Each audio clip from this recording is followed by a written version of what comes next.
जो बहुत सारे लोगों की कॉल्स भी आती है, पेरेंट्स भी आते हैं कि सर हमने लाइटिंग रजिस्टर भी लगाया हुआ है, हमारी एसपीडीज भी लगी हुई है, इसके बावजूद हमारा सिस्टम डैमेज हो गया। सिस्टम इंस्टॉल होने के बाद ये सारी चीज़ें फेस करनी पड़ती हैं। मल्टीपल ऐसे फैक्टर्स हैं जिसकी वजह से सिस्टम के अंदर प्रॉब्लम्स फेस करना पड़ सकते हैं, आपको इश्यूज फेस करना पड़ सकते हैं। तो डबल वायर ये फौरी अलार्म कर देती है जी आपके सिस्टम को, ये चीज़ इफेक्ट कर रही है, आपको उस टाइप के एरर मिलना शुरू हो जाएंगे। आई थिंक बिल्कुल इतना ही उसका बेनिफिट है जिस तरह एक इंसान के लिए ऑक्सीजन का फ़ायदा है।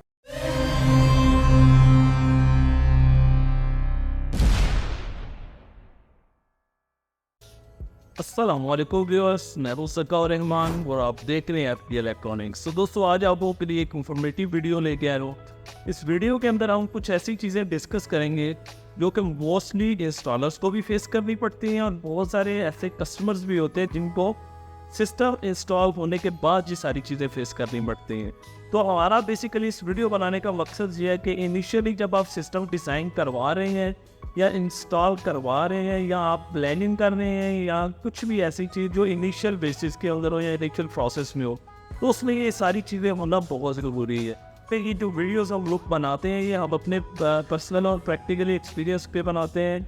इसमें हर टेक्निकल पर्सन का, इंस्टॉलर का, वेंडर का अपना सेल्फ बेस्ड पर्सनल एक्सपीरियंस होता है। तो ये एक्सपीरियंस बेस्ड वीडियोस होती हैं, इसमें किसी को क्रिटिसाइज करना या इस तरह की चीज़ों को कोई मकसद नहीं होता।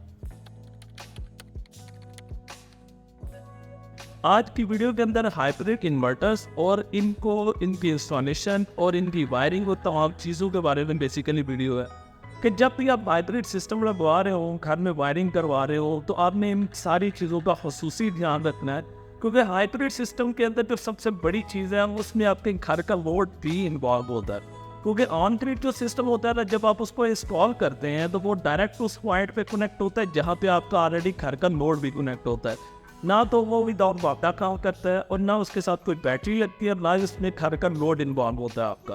तो हाइब्रिड जो सिस्टम होता है ना, इसमें सबसे बड़ा जो डिफरेंस है इस वक्त वो ये है कि इसमें आपके घर का लोड भी डायरेक्ट इन्वॉल्व होता है। आजकल तो वैसे भी डबल आउटपुट वाले इन्वर्टर आ रहे हैं, इसमें आपका हैवी लोड भी आ जाता है, लाइट लोड भी आ जाता है, वापडा भी इन्वॉल्व होती है, बैटरी बैंक भी होता है, लोड शेडिंग भी होती है।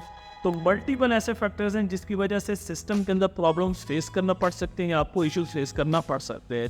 तो आज उन्हीं इश्यूज के बारे में आपको सोल्यूशन देंगे।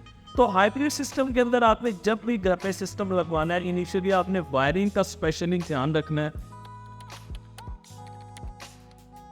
कि जो आप घर में वायरिंग करवा रहे हैं उसके अंदर आपका जो लाइट लोड है, यानी कि वो लोड जो आपने सिर्फ बैटरीज पे चलाना है, पंखे लाइटों में भी वायरिंग करवा रहे हैं, उसमें आपकी न्यूट्रल और फेज अलग अलग होना चाहिए। ठीक है, क्योंकि मोस्टली सिस्टम्स के अंदर हम लोगों ने देखा है क्योंकि जब एक दफ़ा वायरिंग हो जाती है उसके बाद आप उसको डबल वायर में मूव नहीं कर सकते, क्योंकि दोबारा आप वायरिंग अंडरग्राउंड नहीं कर सकते। तो जब आप इनिशियल बेसिस पे ये काम कर रहे होते हैं तो आपको कोशिश करनी चाहिए कि आपका जो लाइट लोड है वो लोड जो बैटरीज पे चलाना है, जिसमें पंखे लाइटें वगैरह आ जाते हैं या फ्रिज वगैरह अगर आपने ऐड करनी है, तो उसका न्यूट्रल फेज अलग इन्वर्टर तक आना चाहिए। इसके अलावा जो आपका हैवी लोड होता है घर का, वो लोड जो आपने सोलर और वापडा पे चलाना है या लिमिटेड टाइम के लिए बैटरी पे चलाना है, उस लोड का भी न्यूट्रल और फेज सेपरेट इन्वर्टर तक आना चाहिए। और इसके अलावा जो आपने वापडा उसको दे रही है उसका भी न्यूट्रल फेज उसके साथ सेपरेट आना चाहिए। इन चीज़ों का आपको सबसे बड़ा बेनिफिट ये होता है कि जब भी आप ये डबल वायर वायरिंग करवाते हैं जिसमें न्यूट्रल फेज सेपरेट आते हैं, इसमें आप एक तो अर्थ लीकेज जो प्रोटेक्शन होती है वो भी आपका काम करता है, अंडर ओवर वोल्टेज प्रोटेक्शन भी काम करती है। इसके अलावा किसी किस्म की साइड लीकेज आपके सिस्टम पे इफेक्टिव नहीं होती, या अगर कोई ऐसा इशू हो भी तो आपको डबल वायर जो फौरी अलार्म कर देती है जी आपके सिस्टम को ये चीज़ इफेक्ट कर रही है, आपको उस टाइप के एरर मिलना शुरू हो जाएंगे। अदरवाइज जो लोग न्यूट्रल कॉमन रखते हैं कर देते हैं, वो कसूर आपके इलेक्ट्रिशियंस का होता है जो आपकी बिल्डिंग लाइन की वायरिंग करते हैं। क्योंकि हमारे भी बहुत सारे प्रोजेक्ट्स में आपने देखा होगा कि हम लोग सिंगल वायर पे सिस्टम इंस्टॉल करते हैं, उसकी रीज़न क्या होती है कि घरों में वायरिंग होती ही नहीं। अब उस अंडरग्राउंड वायरिंग को वो काम बेसिकली तो प्रोफेशनली एक इलेक्ट्रिशियन का होता है जो बिल्डिंग लाइन की वायरिंग का काम करता है। हमारा काम तो बेसिकली होता है कि मेन डिस्ट्रीब्यूशन बॉक्स को सोलर के साथ कनेक्ट कर देना। लेकिन ये चीज़ें आपको आगाह करने का मकसद ये है कि जो लोग नए सिस्टम लगवाना चाह रहे हैं, नई वायरिंग घर की करवा रही है, स्पेशली वीडियो उनके लिए कि आप लोगों ने ये चीज़ें इनिशियल बेसिस पे कर देनी है ताकि आप अपने सिस्टम को प्रॉपर प्रोटेक्शन के साथ अटैच करें ताकि आपके इनसाइड आउटसाइड किसी भी किस्म का कोई इफेक्ट आए सिस्टम के ऊपर, कोई फॉल्ट, कोई एरर, तो वो सिस्टम को फौरी प्रोटेक्ट कर दे। इसके अलावा आपके घर पर जो लीकेज करंट होती है मोस्टली देखने को ये मिलता है कि घरों के अंदर आपको लीकेज करंट मिलती है। उसकी सबसे बड़ी रीज़न ये होती है कि आपके पूरे घर के अंदर अर्थिंग नहीं हुई होती। अब अर्थिंग किस तरह होती है कि आपके जितने भी स्विच बोर्ड है सब तक आपका एक अर्थ पॉइंट जाना चाहिए। आपकी लाइट्स, आपके पंखे, आपकी वॉशिंग मशीन, आपकी वाटर, इस्त्री, इसके अलावा ओवन, रेफ्रिजरेटर, इन सब के साथ पास एक एक अर्थ का पॉइंट जाना चाहिए और इन सब को अर्थ मिलना चाहिए। उस दौरान में आपके घर में अर्थ लीकेज का कोई फॉल्ट नहीं आएगा, लीकेज करंट नहीं शो होगी, आपके इन्वर्टर को वो डैमेज नहीं कर सकेगा। तो ये बहुत ज़रूरी है, ये चीज़ें आप इनिशियल बेसिस पे अपने इलेक्ट्रीशियंस के थ्रू आउट क्लियर करवा के तब अपना सोलर सिस्टम लगाएं। हमारी भी यही कोशिश होती है, लेकिन वहाँ पे पोजीशन ये बन चुकी होती है कि जो ऑलरेडी जिन घरों में वायरिंग हो चुकी होती है वहाँ पे ये चेंजिंग जो है वो 99% पॉसिबल नहीं है। इसके अलावा अगर बात कर ली जाए अर्थिंग की, तो घर के अंदर अर्थिंग कितनी ज़रूरी है। घर के अंदर आम जुबान में अगर मैं समझाऊँ तो अर्थिंग बिल्कुल इतना ही उसका बेनिफिट है जिस तरह एक इंसान के लिए ऑक्सीजन का फ़ायदा है। क्यों? क्योंकि आपके जितने लॉसेज हैं, जितने लीकेज है, वो थ्रू आउट अर्थ कवर होते हैं। अदरवाइज आपकी इलेक्ट्रॉनिक अप्लायंसेस डैमेज होना शुरू हो जाते हैं या आपका इन्वर्टर डैमेज होगा। तो इसके लिए ज़रूरी है कि आपके घर में अर्थिंग हुई हो। अब अर्थिंग जो आपने रखनी है मोस्टली होता ही है कि लोगों के पास प्रॉपर टूल्स नहीं होते मेजरमेंट के कि वो आपको अर्थ चेक करवा सके कि अर्थ की रेजिस्टेंस कितनी होती है। तो वो आपकी कोशिश ये होनी चाहिए कि बेहतर तो ये होता है कि आप अर्थ और न्यूट्रल के साथ अपने जो भी आपकी अर्थिंग कर रहा है उसको चेक करवाएं कि वो 0 वोल्ट शो करने चाहिए।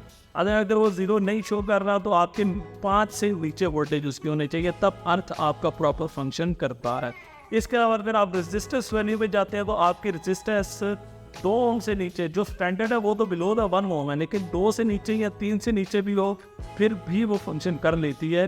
लेकिन जो परफेक्ट और स्टैंडर्ड है वो ये है कि अर्थ रेजिस्टेंस आपकी बिलो द 1 ओम होनी चाहिए और जो वोल्टेज है वो 0 रहने चाहिए हमेशा। लेकिन ये चीज़ें कॉन्स्टेंट रहती हैं प्रॉपर अर्थ को मेंटेन रखने के साथ। अदरवाइज अगर इनिशियली आपकी जब अर्थिंग होती है तब तो आपको ये चीज़ें नज़र आ जाएंगी, कुछ दिनों बाद, कुछ महीनों बाद आप चेक करेंगे तो सब कुछ चेंज हो चुका था, क्योंकि अर्थ को मेंटेन रखने का कोई क्राइटेरिया नहीं बनाया गया।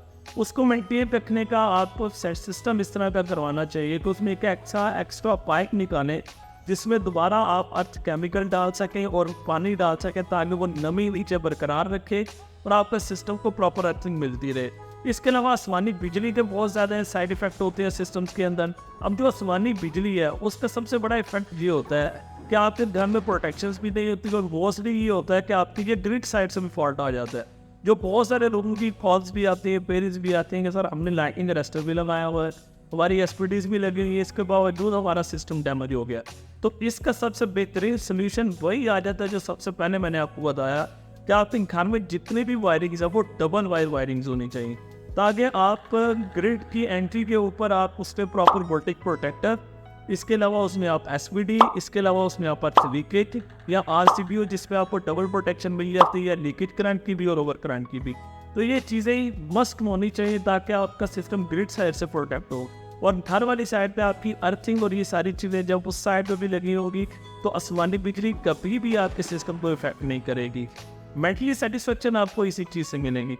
अदरवाइज कुछ चीज़ें नेचर के साथ डायरेक्ट इन्वॉल्व होती है, उसमें इंसान अपनी एक अच्छी कोशिश कर सकता है जो भी टेक्निकली फील्ड का एक्सपर्ट होता है। तो ये सिस्टम के अंदर इन चीज़ों को आपने हमेशा मद्देनजर रखना है। ये चीज़ें करते हुए, सिस्टम लगवाते हुए, हाइब्रिड सिस्टम के अंदर आपने इन तमाम चीज़ों का ध्यान रखना है, क्योंकि ये हाइब्रिड सिस्टम में आपकी वो सारी चीज़ें इन्वॉल्व होती हैं जो आपके घर में यूज़ हो रही हैं। तो वीडियो का मकसद बेसिकली ये है कि आप जब भी हाइब्रिड सिस्टम लगवाएं तो उससे पहले ये आपने सारी चीज़ें इसमें कवर अप करवानी है।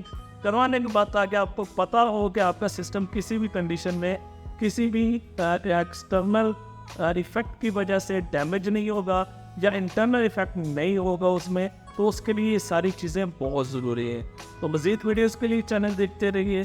शुक्रिया, अल्लाह हाफिज़।